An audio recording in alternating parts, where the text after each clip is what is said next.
Get writing now for kids. Story beginning cliches and how to do it better. Part 3. Welcome back everyone. Today we're tackling a third kind of cliched story beginning. Do you have your pen and paper ready? If this is the first video of mine you've seen on cliched beginnings, you might want to click the link above and start there. So, today's cliched beginning is describing where you are. This can be anything from the landscape to a building to the room you're in. Why shouldn't you do this to open your story? Well, no one will care very much about this until they find out more about the characters. A setting is nothing without that, right? Okay, there are some circumstances where this isn't true, but for the majority of stories it is. So let's start with using a landscape in your beginning. But, as before, adding in other elements to make it more compelling. Press pause and take a few moments to think about some ideas.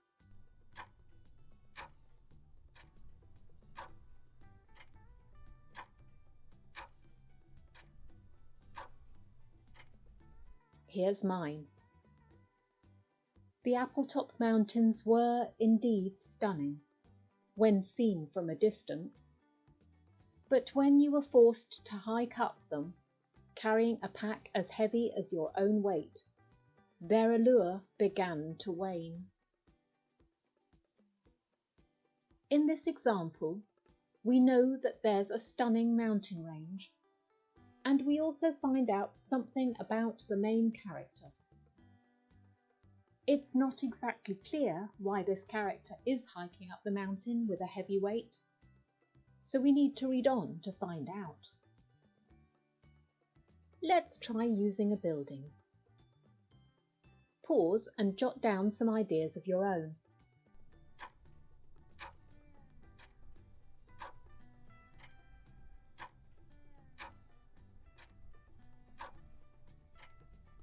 This is what I came up with.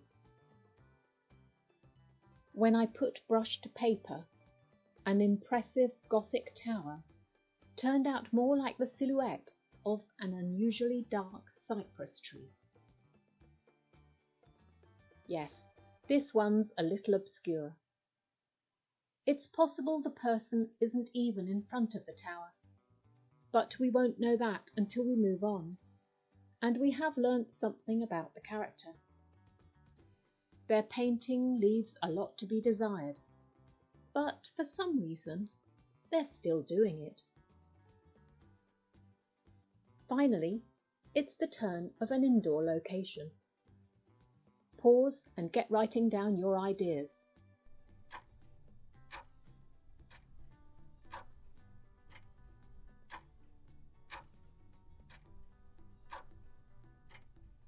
And now, mine.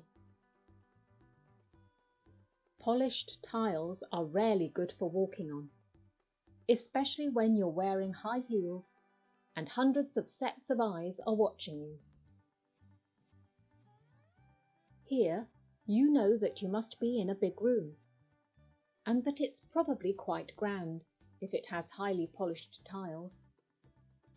We also know that there's a big event going on, and that the main character could be an important guest at this event, but little more.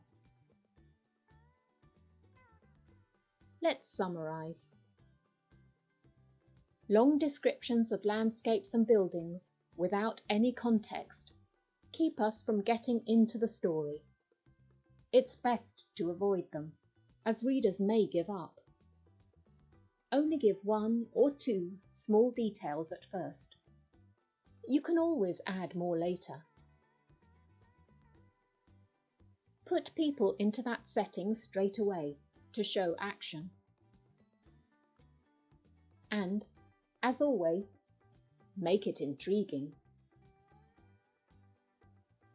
Now, Time for you to get writing up all those ideas you had, so that you can show your friends and family.